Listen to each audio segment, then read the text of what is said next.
many spiritual concepts especially, but even direct spiritual realizations, awakenings, if not embodied, and then there are levels to embodiment, deeply rooted, then they are very, very fleeting. And when we are alone or in an echo chamber of other people, maybe even conducting a lot of mental masturbation, a lot of philosophy, typing around on forums, thinking we understand the world, we are really in the arrogance of our mind. Or if we are not in the arrogance, it's really a form of arrogance of our mind. Even, and there are of course variations of arrogance, people that are overtly arrogant and people that are not arrogant, but still believe, maybe implicitly, consciously or unconsciously, that they understand what pain and suffering is.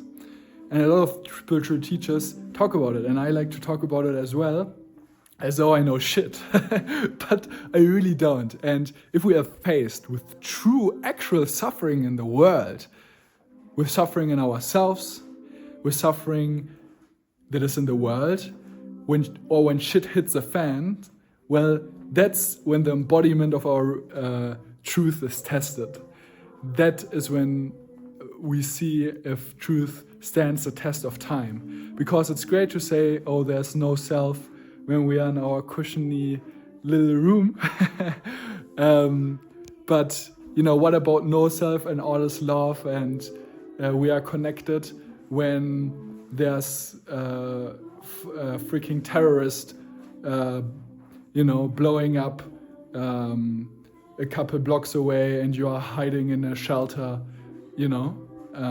what's going on there? Like when you are on your charity mission in Ukraine or in Palestine, like, and would you even go into a war zone to help as a doctor? Or this is what really cracks me up in a way, is when I see these interviews with like doctors who go to Palestine and serve there, and they tell their stories of seeing children die and bullets flying past their face, or other charity organizations that have nothing to do with all these complicated cultural issues, just to take that away from it. Like people that have lived through like real stuff, right?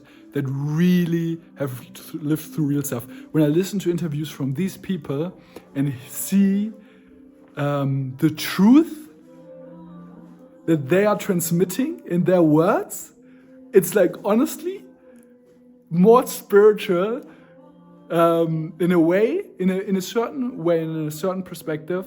It's more truthful than when someone is talking about the highest truth and love and light from their cushiony room as a talking head behind a camera, not having experienced any of it, and then maybe even daring to talk about such things as rape and murder or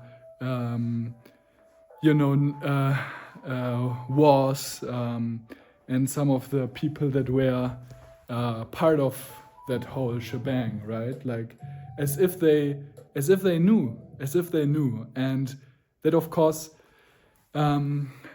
is great. It's a really amazing practice to pop our own bubbles of illusion and delusion, is to test how deeply rooted our truths actually are. Like, of course, it doesn't diminish them, right? Like if we had a subtle realization, and even if just someone calls us a name or we are in a difficult family dynamic and it doesn't stand that test, we don't need to get down on ourselves and say, oh, I don't know what I'm talking about, this is not real. No, it has its validity, right? It has its validity and it's beautiful. It's honestly beautiful. We just don't want to get...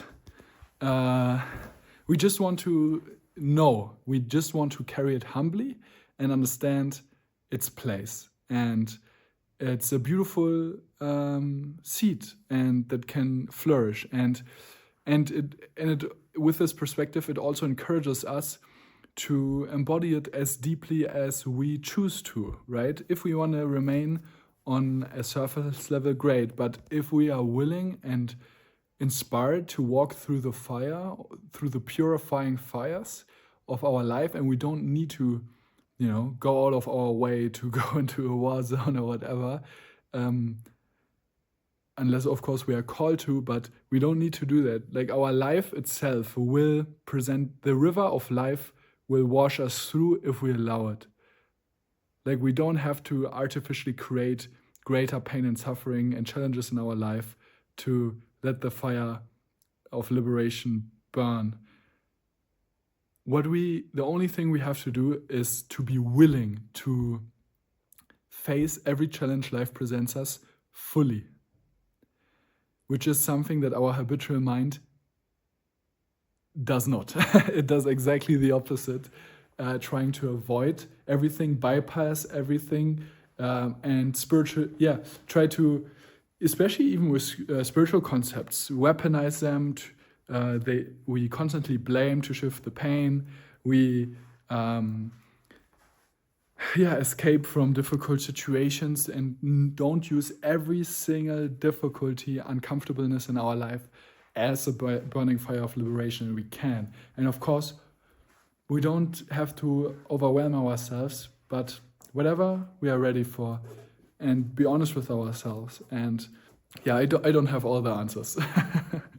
So that's just a spontaneous sharing. Much love and good night.